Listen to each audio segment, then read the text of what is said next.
살다 보면 참 기묘한 인연을 마주하게 될 때가 있습니다. 저는 평생을 논리적이고 현실적인 시각으로 살아오려 노력했던 사람입니다. 하지만 제 인생에 불쑥 끼어든 지성우라는 남자와 그 뒤에 가려진 기괴한 운명의 굴레는 제가 믿어왔던 현실의 벽을 송두리째 무너뜨렸습니다. 오늘은 그 허망하고도 섬뜩했던 제 삶의 한 조각을 꺼내보려 합니다. 시작은 평범한 오후였습니다. 저는 그림을 전공했지만 생계를 위해 약국 보조일을 시작했어요. 그러다가 나중엔 직업으로 계속 일을 하게 되었죠. 그런데 제가 일하던 약국 바로 옆 건물에 작은 빙수 가게가 하나 들어섰어요. 무더운 여름이 시작되던 무렵이라 상가 사람들은 모두 반가워했죠. 저 역시 점심 식사 후 입가심할 곳이 생겨 반가운 마음으로 그곳을 찾았습니다. 그곳의 사장이 바로 지성우였습니다.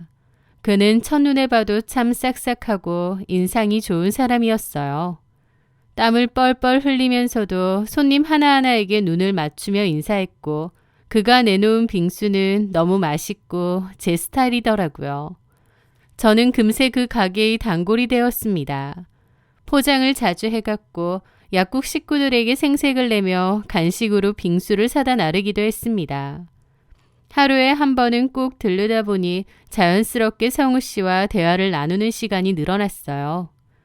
성우 씨는 제가 가게에 들어설 때마다 무척이나 반가워하며 환한 미소로 저를 반겼습니다. 수경 씨 오셨어요? 오늘은 왜 늦게 오시나 했어요. 저 기다리셨어요? 저는 항상 수경 씨 기다리죠. 이상하게 수경 씨가 가게에 앉아 계시면 텅 비어있던 테이블이 금방 차요. 에이, 그럴 리가요. 정말요. 수경 씨가 복덩이인 것 같아요. 농담처럼 건넨 말에 웃으며 대답했습니다. 근데 제가 원래 사람을 좀 끌어당기는 팔자인가 봐요. 제 친구들도 그래요. 저랑 같이 식당에 가면 손님이 하나 없다가도 갑자기 많아진대요. 제 대답에 성우 씨는 눈을 빛내며 맞장구를 쳤습니다. 근데 그냥 하는 소리가 아니라 그런 사람이 정말 있대요. 와, 수경 씨한테 잘 보여야겠는데요? 공짜로라도 드릴 테니까 제발 자주 좀 오세요. 그렇게 시작된 인연은 가벼운 인사에서 개인적인 연락으로 그리고 해질녘 가벼운 맥주 한 잔을 나누는 친구 사이로 발전했습니다. 어느 날 저녁 조촐한 술자리에서 성우 씨는 자신의 과거를 털어놓았습니다. 성우 씨는 사실 이 빙수 가게를 열기 전 2번의 다른 사업을 했었는데 완전히 말아먹었대요. 지금 이 가게도 여기저기서 빚을 내어 마지막이라는 심정으로 차린 것이라고 하더라고요. 안 되면 죽겠다는 마음으로 한 거라면서요. 에이, 아직 젊은데 무슨 그런 생각까지 하세요. 이상하게 제가 어렸을 때부터 지금까지 운이 별로 안 좋았거든요. 운이요? 네, 뒤로 넘어져도 코가 깨지는 사람이 바로 저예요. 뭘 해도 안 되고 운도 안 맞고. 분명히 열심히 하는데도 이상하게 운이 안 따라주는 거예요. 그게 뭐랄까 운명으로 느껴진다고 해야 되나? 하여튼 그게 너무 괴로워서 실은 이 가게 하기 전 아는 분 소개로 보살집을 찾아갔거든요. 보살집요?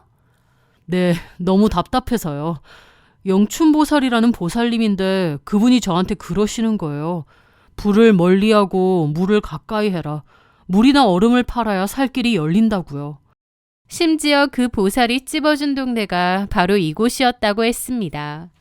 그러면서 그 보살 하는 말이 그 동네로 가면 성우 씨를 도울 귀인이 나타난다고 했다는 거예요. 그러면서 성우 씨는 진지한 눈빛으로 저를 바라보았습니다.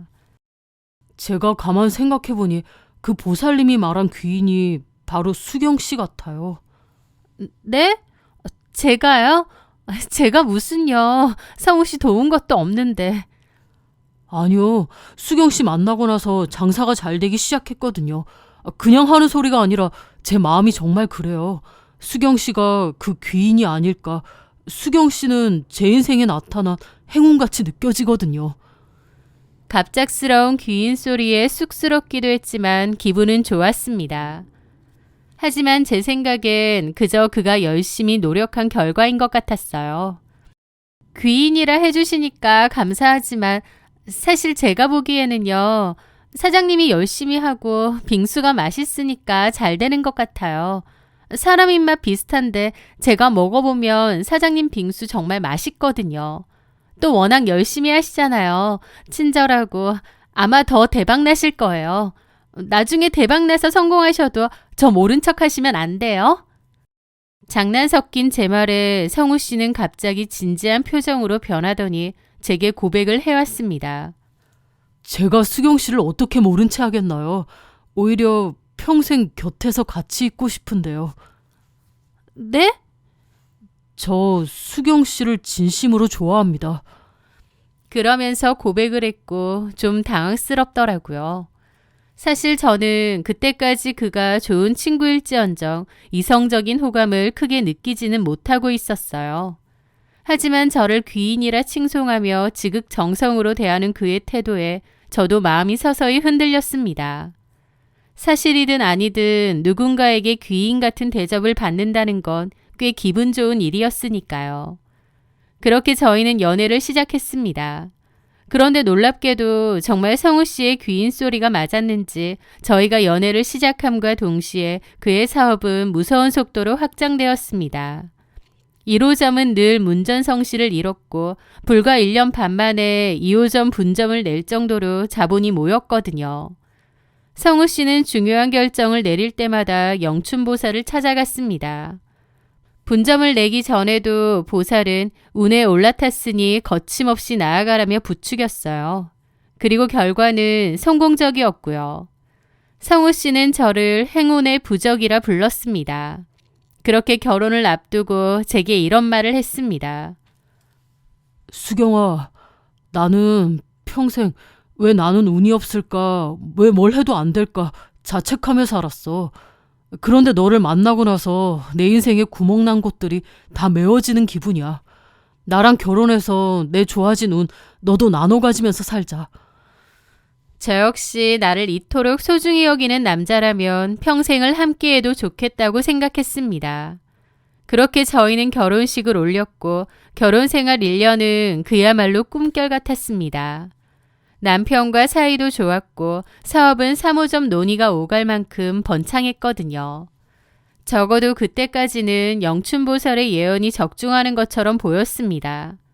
그러나 행복은 빙수의 달콤함처럼 순식간에 녹아내리기 시작했습니다.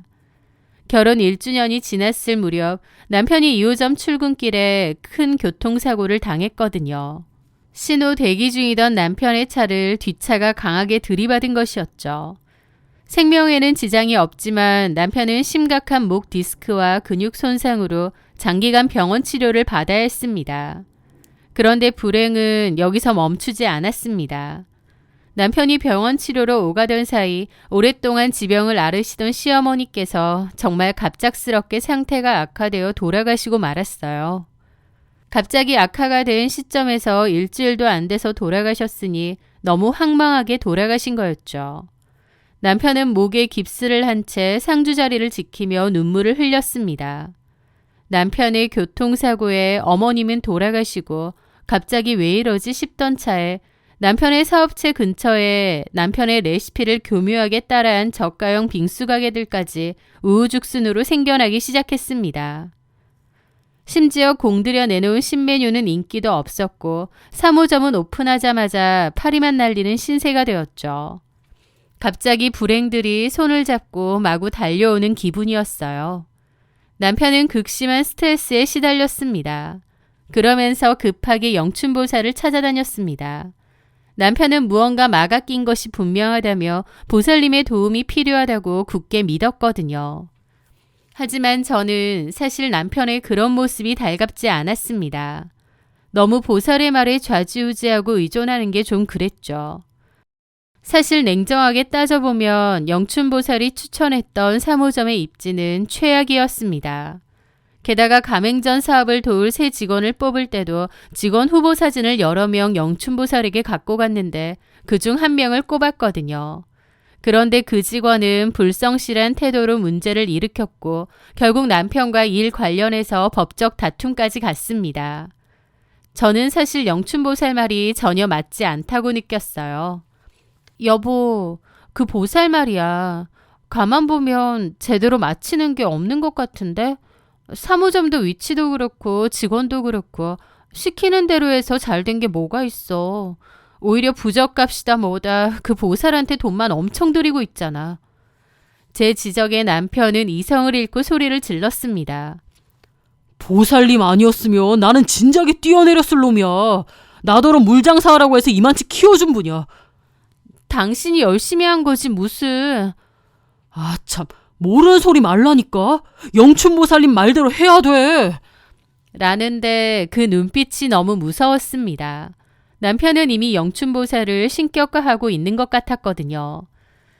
저는 답답한 마음에 차라리 우리 엄마 친구분이 최근 신내림을 받아 아주 용하다더라. 거길 가보자고 했습니다. 경자이모라고 원래 은행원 하시던 분인데 신내림을 받았었거든요.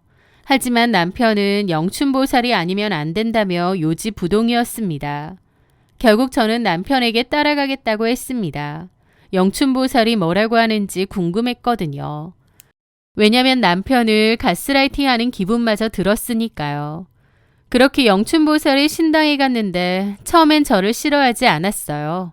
와이프도 같이 왔냐며 실물은 처음 본다고 하더라고요.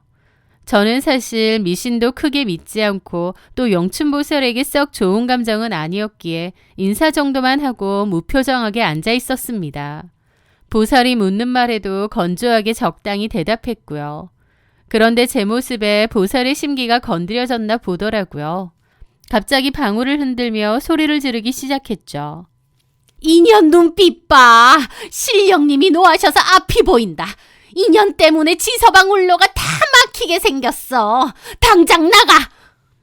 그러는 겁니다.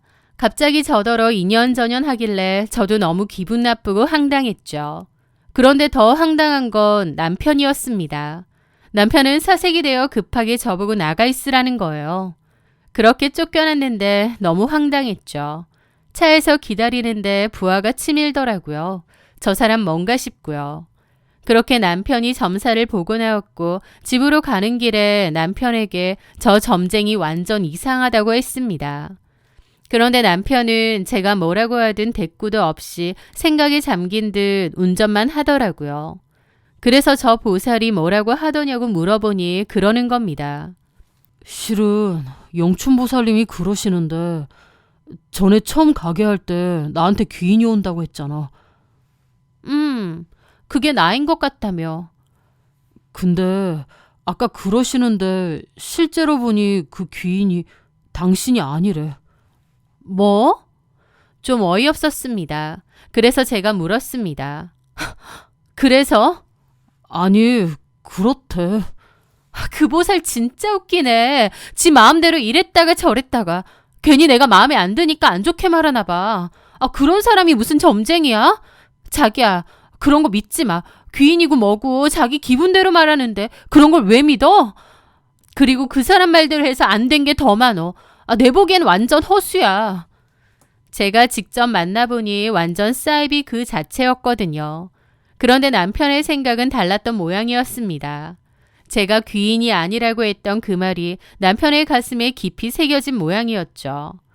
그 후부터 남편은 더 이상 저를 행운의 부적이라 부르지 않았습니다. 오히려 저를 힐끔거리며 무언가 불길한 것을 보는 듯한 눈초리를 보냈죠. 저도 기분 나쁘더라고요. 사람을 왜 자꾸 그렇게 봐? 그 영춘보살이라는 사람이 뭐라고 했길래? 나 만나서 가게 번창하고 나보고 귀인이니 뭐니 했던 건 당신이야. 그래놓고 이제 와서 보살이 한마디 했다고 날 그렇게 봐? 우리가 지나온 세월이 중요하지. 그 보살의 변덕스러운 말 한마디가 중요하냐고. 제가 참다 못해 따져 물었지만 남편은 고개를 저으며 싸늘하게 함구하더라고요. 그런 남편의 태도에 저도 기가 막혔습니다. 사람이 이토록 나약하고 간사할 수 있나 싶더라고요. 저는 예전이나 지금이나 그대로 저일 뿐인데 자기 맘대로 귀인이라 했다가 이제는 귀인이 아니라 했다가 저도 그 일로 남편과 자주 다퉜고 냉전 상태였죠. 그런데 얼마 지나지 않아 설상가상으로 2호점에서도 큰 사건이 터졌습니다. 저희 가게에서 디저트를 먹은 손님 일행이 식중독 증세를 보였다며 구청에 신고를 하고 난동을 부린 것이었어요. 역학조사 결과 저희 가게의 위생 문제가 아닌 것으로 판명났지만 이미 지역 커뮤니티에는 위생 불량 가게라는 악의적인 소문이 퍼졌습니다. 그 일로 인해 남편은 술을 자주 먹고 스트레스를 받더라고요. 그러더니 이제 거의 매일 영춘보살의 신당에서 살다시피 하는 겁니다. 남편은 이미 영춘보살이 파놓은 늪에 발목까지 빠져 허우적거리고 있는 느낌이었어요. 제가 말려도 소용이 없었고 저도 너무 갑갑했죠. 그러던 어느 날 남편은 퇴근하자마자 식탁 위에 이혼 서류를 내던졌습니다. 이혼하자. 서로를 위해서도 이게 맞아. 너무나 당당한 이혼 요구에 헛웃음까지 나왔습니다. 왜? 그 영춘보살이 나랑 헤어지래? 아니, 그럼 다른 여자가 생겼어? 남편은 그런 거 아니라며 펄쩍 뛰었습니다. 하지만 제 직감은 무언가 있는 것 같더라고요. 남편은 사업 때문에 모든 통화가 자동 녹음되게 설정을 해놨는데요. 저는 그가 잠든 사이 그의 휴대폰을 열어 통화 녹음 파일들을 하나씩 확인하기 시작했습니다. 그리고 그 안에는 믿을 수 없는 대화들이 있었죠. 설마 했는데 남편의 갑작스러운 이혼 요구에는 역시나 그놈의 영춘보살이 껴있었습니다. 그 둘의 통화 내용은 흡사 사이비 종교의 교주와 신도의 대화 같더라고요. 성우씨, 내가 말했지?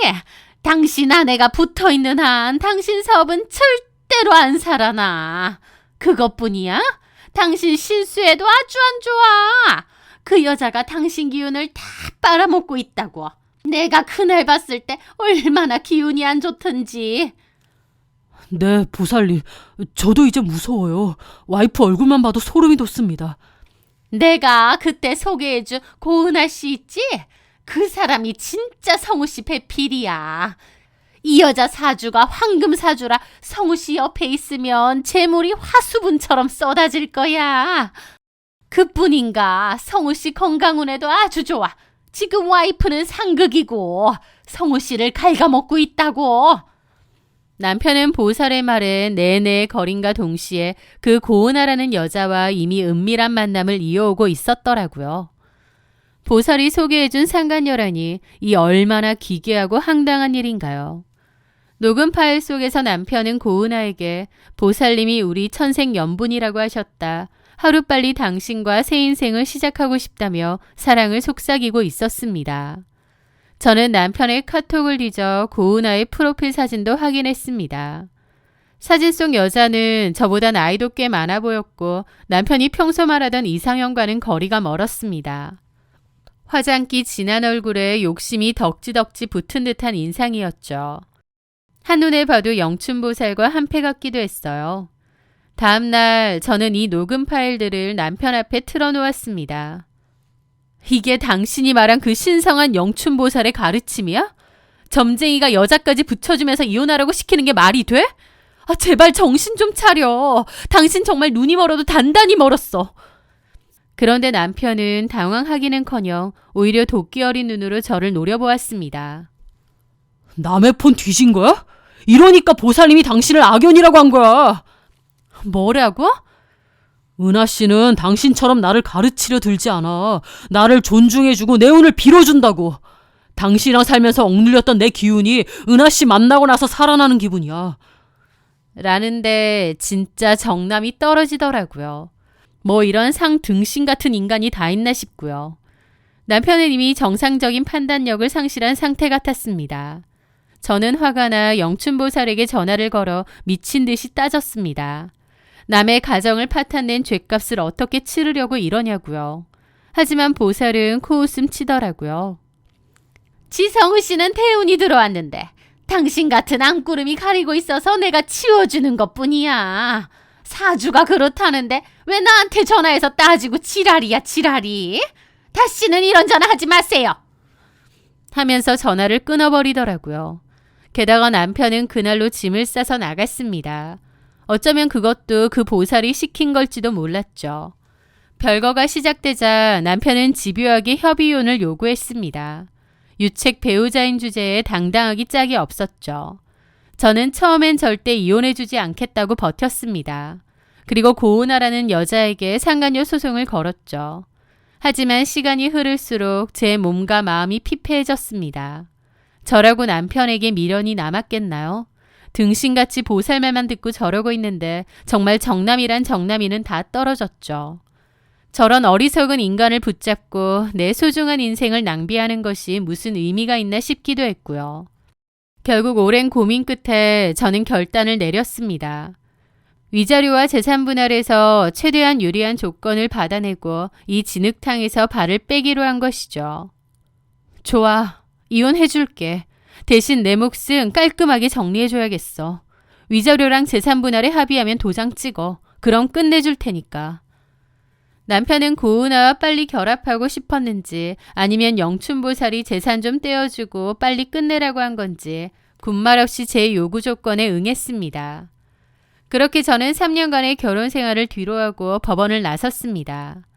이혼 소식을 들은 저희 친정엄마는 억장이 무너진다며 통곡하셨습니다.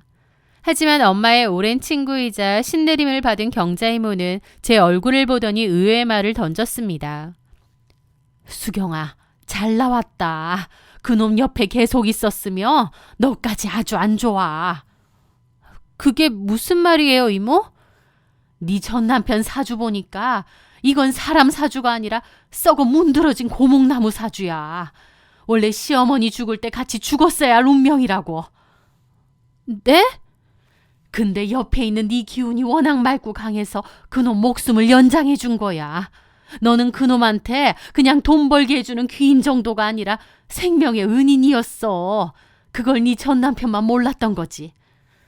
경자이모의 말에 따르면 남편은 본래 단명한 운을 타고났으며 사업은 또한 이미 바닥난 상태였다고 합니다. 오직 저라는 방패막이가 있었기에 지난 3년의 영화를 누릴 수 있었다는 것이죠. 하지만 저랑 이혼하면서 그 방패가 사라졌으니 남편의 앞날에는 오로지 칠흑 같은 어둠만이 남았다는 서늘한 예언이었습니다. 물론 저는 그 말을 100% 믿지는 않았습니다. 그저 상처받은 제 마음을 위로해 주려는 이모의 따뜻한 거짓말이라 생각했거든요. 하지만 그로부터 2년 뒤 제가 마주하게 된 진실은 경자이모의 예언보다 훨씬 더 처참하고 기괴했습니다. 이혼 후 저는 다시 예전의 제 모습을 찾기 위해 노력했습니다. 원래 대학 시절 전공했다가 생계를 위해 놓아두었던 그림 작가로서의 삶을 다시 시작했어요. 프리랜서 일러스트레이터로 활동하며 바쁘게 일을 시작했습니다. 그러던 중 다정한 성격의 남자를 만나 새로운 연애도 시작했죠. 전 남편과 달리 건강하고 상식적인 생각을 하는 사람이었습니다. 그렇게 2년 정도의 시간이 흘렀을 무렵입니다. 우연히 볼 일이 있어 과거 전 남편이 운영했던 1호점 빙수가게 근처를 지나가게 되었습니다. 그런데 문득 보니 가게 안의 모습이 예전 같지 않더라고요. 간판은 그대로인데 안에 있는 사람은 전 남편이 아니라 그의 오랜 친구였던 민석 씨였습니다. 전 남편의 절친이었기에 저도 잘 알았죠. 전 남편은 어디 가고 민석 씨가? 호기심을 이기지 못한 저는 가게 안으로 들어갔습니다. 저를 알아본 민석 씨가 깜짝 놀라더군요. 안녕하세요, 수경 씨. 네, 잘 지내셨죠? 여기 볼 일 있어서 지나가다가 우연히 민석 씨가 보여서. 아, 네. 근데 여기서 일하세요? 지성우는 어디 가고. 그 말에 민석 씨는 어안이 벙벙한 표정으로 저를 보는 겁니다. 그 소식 모르냐는 표정이었죠. 수경 씨 소식 못 들으셨어요? 하긴 빈소에 안 왔던 것 같긴 한데 성우 죽었습니다. 반년 전에. 순간 둔기에 얻어맞은 듯 충격이었습니다. 갑자기 전 남편이 죽었다니요. 비록 배신당해서 좋은 감정은 없지만 그와 별개로 죽었다는 소식은 너무 충격이었죠. 죽어요? 그 사람이? 왜요? 민석 씨는 한숨과 함께 그동안 있었던 일들을 털어놓기 시작했습니다. 지성우와 제가 이혼한 직후 지성우는 그 고은아와 재혼을 한 모양이었습니다. 영춘보살의 장담대로라면 그는 진짜 귀인 고은아와 함께 승승장구했어야 했죠. 하지만 현실은 정반대였습니다. 그 여자는 작정하고 남편의 골수를 빨아먹는 흡혈귀였으니까요. 재혼하자마자 고은아는 갖가지 방법으로 남편의 돈을 탕진하고 빼돌렸다고 했습니다. 하지만 영춘보살은 남편에게 기운을 다지는 시기니 의심하지 마라, 다 잘되고 있다는 말만 되풀이했다더군요. 그리고 귀인이 들어왔으니 사업을 더 확장하려고 했는데 그 바람에 빚도 꿰졌고 사무점 리모델링도 했다고 합니다. 하지만 파리만 날리던 사무점은 결국 문을 닫았고 2호점까지도 문을 닫았다고 했습니다. 그 와중에 고은아는 남편의 돈을 야무지게 해먹고 잠수까지 타고요.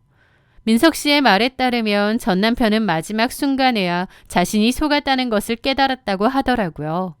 그래서 영춘보살 찾아가 멱살잡이도 한 모양인데 오히려 영춘보살이 경찰에 신고하는 바람에 경찰서까지 갔다고 했습니다. 남편은 홀로 남은 1호점에서 매일 밤 술로 지새웠다고 했습니다. 그리고 빚 때문에 남은 1호점까지 팔아야 했는데 친구인 민석 씨가 인수를 받기로 했대요. 그렇게 가게를 넘기고 교육을 하던 중이었는데 가게로 운전하고 가던 중에 갑작스러운 심장마비가 왔고 생을 마감했다고 합니다. 사고 당시 뒤에 오던 차가 없어 2차 사고는 없었지만 구조대가 도착했을 땐 이미 늦은 상태였다더군요. 민석 씨의 충격적인 이야기를 듣고 돌아오는 길, 저는 문득 저희 엄마 친구인 경자 이모가 했던 말이 떠올랐습니다. 그놈 사주가 원래 이미 죽었어야 할 운명인데 네 기운이 생명을 연장해 준 거다. 너랑 헤어지면 그놈은 끝이야. 그때는 그저 위로라고만 생각했던 그 말이 계속 맴돌더라고요. 가만 돌이켜보니 남편은 어쩌면 본능적으로 저라는 사람을 붙잡았던 것 같습니다. 안 풀리기만 했던 자신의 인생에서 제가 귀인이라는 것을 본능적으로 느꼈고 붙잡으려 했겠죠. 하지만 인연을 감사히 여기는 대신 더 큰 욕심을 채우기 위해 미신에 매달렸고 결국 자기 자신을 파멸의 길로 밀어넣었습니다. 저는 남편의 죽음을 애도하며 시어머니가 계신 납골당을 찾았습니다. 남편의 유골함은 시어머니 곁에 나란히 놓여 있었어요. 그토록 운명에 집착했던 전 남편이 이제 차가운 도자기 안에서 침묵하고 있었습니다.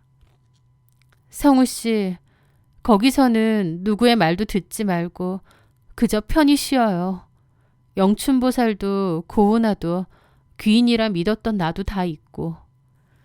저는 사실 지금도 사주나 팔자를 완전히 믿지는 않습니다.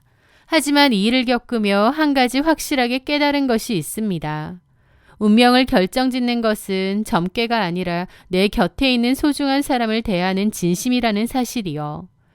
그는 스스로를 부적없는 나약한 존재로 정의했고 결국 그 불안감 때문에 끝이 난 것 같아요.